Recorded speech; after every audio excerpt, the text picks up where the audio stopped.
Attention mga Filipino senior citizens, dalawang importanteng bagay mangyayari ngayon pong November 28, 2025.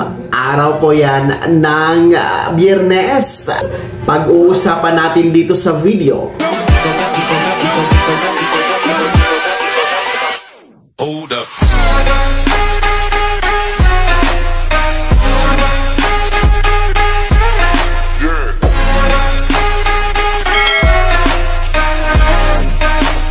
Hello mga ka-vlogs! Welcome dito sa aking YouTube channel. Magandang araw po sa lahat ng mga manonood. Saan po kayong dako sa mundo? Kumusta kayo mga ka-vlogs?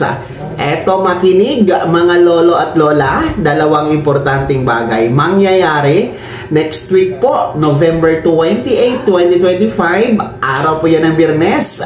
Mamaya-maya tatalakayin natin. Pero kung bago ka pa lang dito sa aking YouTube channel o di kaya di ka pa nakasubscribe, i-click nyo muna ang ating subscribe button na nasa baba. Huwag kalimutan na pindutin ang notification bell, ilagay sa all para updated ka sa lahat ng mga videos na i-upload ko. So eto na nga po, no, makinig kayo mga Filipino senior citizens dahil dalawang importanteng bagay po mangyayari ngayong darating na Nobyembre 28. Kung titingnan niyo po sa inyong kalendaryo, ay Biyernes po yan. Next week na po ito actually ha, mga ka-vlogs.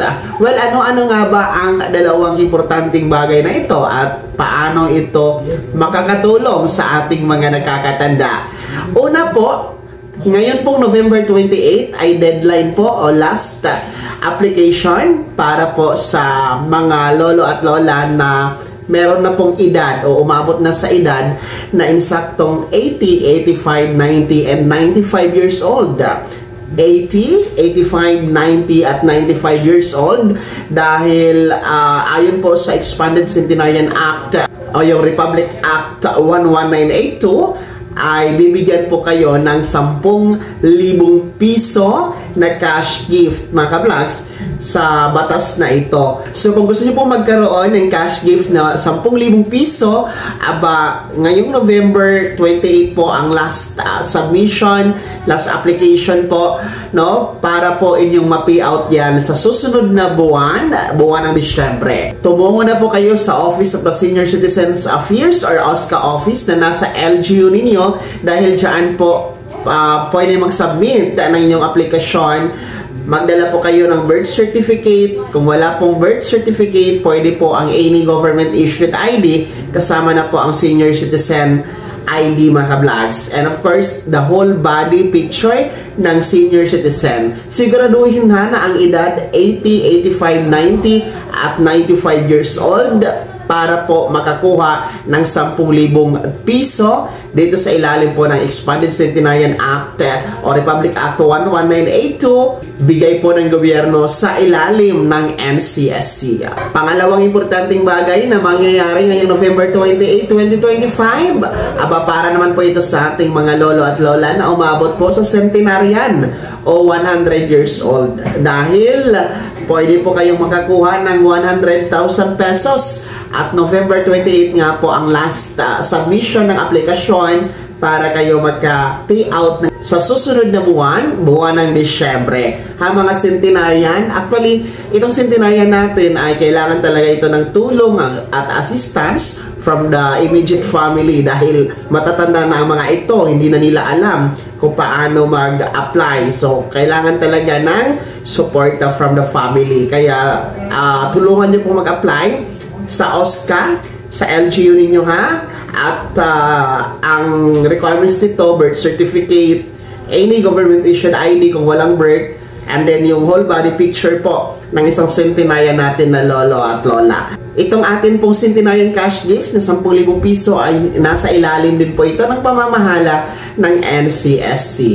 Itong dalawang importanteng bagay na mangyayari ngayong November 28 mga ka-vlogs, no, itong una, Expanded Centenarian Act cash gift na 10,000 piso. Pangalawa, ang Centenarian cash gift na 100,000 pesos. Ay pareho talaga itong November 28 ang last deadline ng aplikasyon sa OSCA, no, para po makasama kayo sa payout by December 2025. Kasi nga po, ang November 29 and November 30, natapat kasi yan sa weekend, Sabado at Linggo.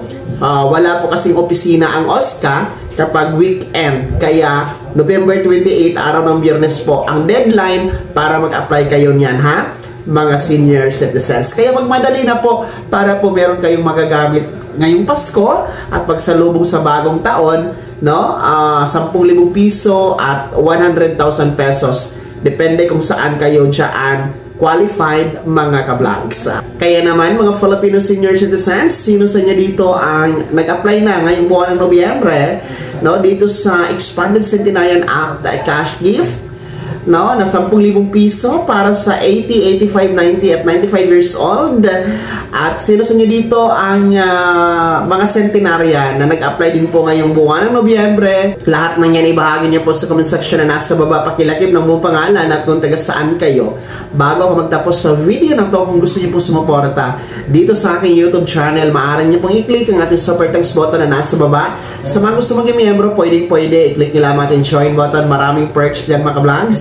Be my member now. Sana naging gabay ang video na to kahit paano na pag-uusapan natin ang mga mahahalagang bagay-bagay na may kinalaman sa ayuda, programa at benepisyo ng mga senior citizen. Kung hindi ka pa nakasubscribe dito sa aking YouTube channel, maaari nyo na i-click ang ating subscribe button na nasa baba. Huwag kalimutan na pindutin ang notification bell, ilagay sa all para updated ka sa lahat ng mga videos na i-upload ko. Maaari nyo din i-like ang video na to at kung meron ka pa mga katanungan, maaari nyo i-komento sa comment section na nasa baba. Paki-follow na din po ang aking official Facebook page na nasa screen nyo. Muli po, ako si Daniel Timpawa na nagsasabing dito sa aking YouTube channel, pawang katotohanan at lahat totoo lamang.